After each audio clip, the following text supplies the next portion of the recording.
Non-dike means no favors. What the Parker Schnabel School is like despite the hard realities of the gold rush industry in the outdoors, Kevin continues to beat. There is little place for sentimentality in the unforgiving world of gold rush, especially when your name is Parker Schnabel. Over the years, Parker has established a reputation as one of the most ruthless and uncompromising operators in the Yukon. Parker's business philosophy may be summed up in the phrase, focused like a laser on profit. There are 3 words: cold, hard dollars. And just recently that approach was put on full show when Kevin Beets, son of famed miner Tony Beets, found himself in a difficult situation and called out to Parker for assistance. Kevin Beets is no stranger to mining. He literally grew up in the gold fields trailing his father, who was a larger-than-life figure. This time, Kevin was starting out on his own, keen to demonstrate that he could be more than simply Tony Beets' son running his own claim. Tony had been through endless seasons of gold rush, but this time Kevin was breaking out on his own. Responsible for his own crew, this was his opportunity to emerge out of the shadow of his family and into the role of independent mine manager, but the Klondike is not the kind of place that makes things simple to break down in the goldfields. Kevin's mining company saw an early and severe setback when his ancient E40 rock truck, which was a vital piece of machinery, broke down in the middle of active mining. This was not only a minor setback. Rather, it was a full-blown disaster. The truck was more than 20 years old and there was no substitute that was in functioning order. The entire season of Kevin was on the verge of falling apart, and he made a desperate move to save it. By turning to Parker Schnabel, Kevin could have hoped for at least a minor favor, but instead he received a reality check in the form of the no-haggle hustle. Given the years that their families had worked together and occasionally against each other, Kevin might have hoped for something positive. Kevin showed there with $100,000 in his possession, which is a respectable amount of money but is still a significant amount less than the $300,000 that is required for a brand new truck. Instead of offering a reduction or even a newer model, Parker put up another antiquated E40 rock truck that was also 2 decades old and placed a price tag of $110,000 on it. Kevin attempted to negotiate with Parker, and he asked him to reduce the price to $95,000. Parker did not flinch. Parker's response was cutting and cold. "I don't haggle, buy it or don't bite, I don't really care. There was no special deals, no heart-o-heart, just hard business, a deal with strings." In the end, Kevin had no choice. He accepted the contract, agreeing to pay the full $110,000. Parker's only concession: Kevin may choose to postpone the payment till a later point in the season. However, no mistake should be made. There was no generosity about this. This moment was more than just a business transaction. It was a brutal lesson in independence, risk, and the cutthroat nature of Yukon mining. The clock was now ticking, and Kevin had locked himself into a contract that allowed him to make no excuses. Even if the truck failed, even if Kevin's operation went belly up, Parker would still get his money.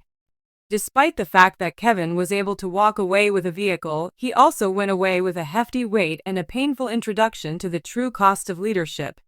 Kevin's crucible back at camp. Kevin's crew was able to get the truck going, and when the engine roared to life, Kevin took a minute to ponder on the magnitude of what had just occurred. Kevin's crew had managed to get the truck operating. Kevin had put himself on the line not only financially but also as a leader. The debt was now his. The success or failure of the season was now squarely on his shoulders. However, make no mistake, the pressure was enormous. "This demonstrates that I am capable of making my own deals. I do not always have to rely on Tony." It was a proud declaration of independence, albeit one that was cautious. Not only did Kevin require gold in order to generate a profit, but he also required gold in order to repay Parker and demonstrate that he was capable of surviving on his own. Every ounce was important, every breakdown was occurring, every delay was occurring, and every poor choice could lead to tragedy. The business guru's lecture in operations. Despite the fact that Kevin was up against an uphill struggle, Parker was able to walk away from the deal having proved exactly why he is one of the most feared and respected miners in the game. He offloaded old equipment at a premium price, secured payment with minimal risk, and maintained his position. Parker's no-nonsense reputation was all in one move, and from a purely business standpoint, he played it flawlessly. He didn't let his personal background or decision-making influence his decision-making, and he remained focused on what mattered the most, which was the bottom line.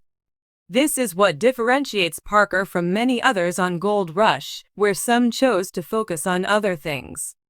Parker didn't blink because icy efficiency while being contentious to viewers is exactly what's made him successful beyond the boardroom. I have hesitated to force a difficult deal on a long-time family connection. Parker didn't flinch. Not only was this confrontation between Kevin and Parker a dramatic and exciting affair, but it was also about something else. It was also significant. The struggle that Kevin goes through is a reflection of the very heart of what the show is about, which is about survival, accomplishment, and the unrelenting pressure of the gold fields. The acts of Parker, which could be considered cold-hearted, served to remind viewers that in the mining industry, friendship frequently takes a back seat to the pursuit of financial survival.